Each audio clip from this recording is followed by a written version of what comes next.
ভারতবর্ষে সাংবিধানিকভাবে সরকার নিরপেক্ষ হবে, অরাজনৈতিক হবে, অর্থাৎ কোনো রাজনৈতিক দলের বিশেষ প্রভাব বা প্রতিপত্তি থাকবে না।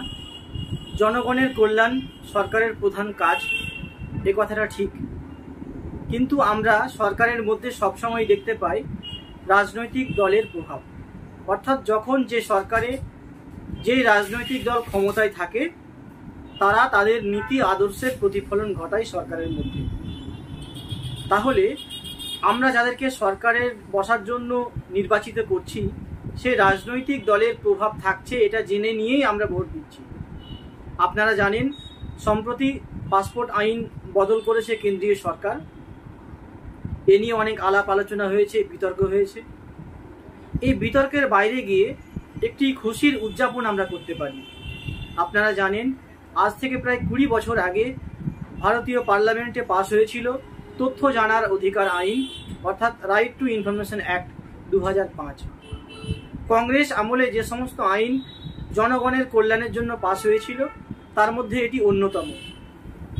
সরকার যাতে সাধারণ নাগরিকের কাছে জবাবদিহি করতে পারে, অর্থাৎ সরকার যেন সাধারণ মানুষকে তার তথ্য জানাতে বাধ্য হয়, যে কোনো জিনিসের মধ্যে যেন নিরপেক্ষতা থাকে, যে কোনো বিষয়ের সঙ্গে যেন স্বচ্ছতা থাকে, তার জন্য এই আইনটি পাস হয়েছিল 2005 সালে এবং এই আইন লাগু হয়েছিল অক্টোবর মাসে 2005 সালের 1 অক্টোবর।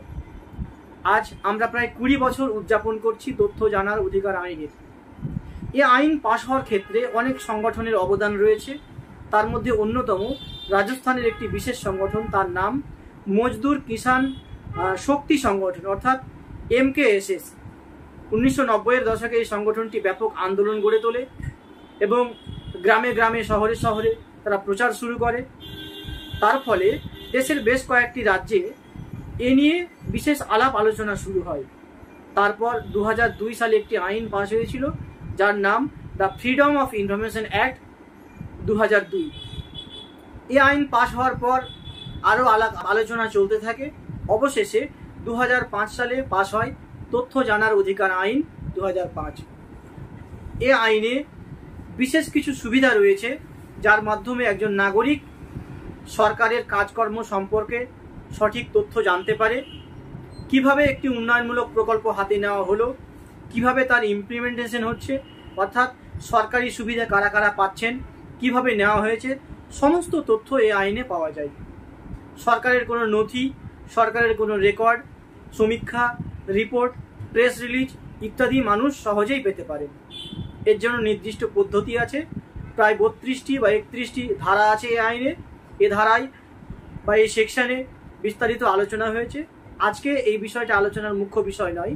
আজকে আলোচনার বিষয় হচ্ছে এই যে আমরা এই আইনকে সঠিকভাবে প্রয়োগ করে সরকারের নারী নক্ষত্র সম্পর্কে জানতে পারি। আমরা নিজেদের গণতান্ত্রিক অধিকার প্রয়োগের আগে সরকার বা স্থানীয় প্রশাসন সঠিকভাবে কাজ করছে কিনা সে সম্পর্কে জানতে পারি। আমরা তথ্য জানার অধিকার আইনের আরেকটি বড় বিষয় হলো এই যে কখন তথ্য প্রদান করতে হবে একজন আবেদনকারীকে, তার নির্দিষ্ট টাইম বলে দেওয়া হয়েছে। অর্থাৎ একজন আবেদনকারীর আবেদন করার পর যখন সংশ্লিষ্ট অফিসার হাতে পাবেন তার 30 দিনের মধ্যে সেই তথ্য সংশ্লিষ্ট আবেদনকারীকে দিতে হবে। এর বাইরে তিনি যদি না দেন তার জন্য আপিল পদ্ধতি রয়েছে, তার জন্য নির্দিষ্ট সিস্টেম রয়েছে। এবং যেখানে একজন আবেদনকারী, যেখানে একজন ব্যক্তির জীবন বা মরণের বিষয় থেকে যাচ্ছে, সেক্ষেত্রে 48 ঘন্টার মধ্যেই সেই তথ্য দিতে বাধ্য থাকবেন।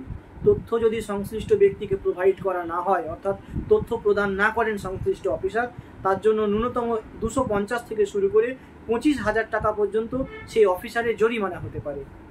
এটি একটি বড় অস্ত্র। আপনারা চাইলে আমাদের সহায়তা নিতে পারেন। বিশেষ কতকগুলি ক্ষেত্রে তথ্য জানতে পারি না, যেখানে মানুষের নিরাপত্তার বাইরে গিয়ে দেশের নিরাপত্তা বা সিকিউরিটি জড়িয়ে থাকে, অর্থাৎ মিলিটারি ফোর্সের কোথায় কি আছে, কোথায় অস্ত্র যাচ্ছে, কিভাবে যাচ্ছে, কোথায় গোপন অপারেশন চালানো হবে, এ সমস্ত তথ্যের বাইরে আমরা সরকারের কাছে যাবতীয় তথ্য পেতে পারি। আপনারা যদি যে কোনো তথ্য প্রয়োজন হয় বা সহায়তা প্রয়োজন হয় তাহলে আপনারা আমাদের সঙ্গে যোগাযোগ করতে পারেন। খুব সহজে এ বিষয়ে সহায়তা করা হবে।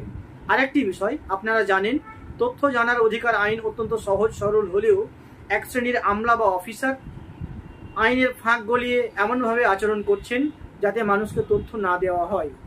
এর ফলে মামলা মোকদ্দমা পর্যন্ত হতে পারে, তার সুযোগ রয়েছে আইনে। এরকম কোনো সহায়তার যদি প্রয়োজন হয় তাহলে আপনারা যোগাযোগ করতে পারেন। নিঃসন্দেহে আমরা, আমাদের টিম আপনাদের সঙ্গে থাকবো।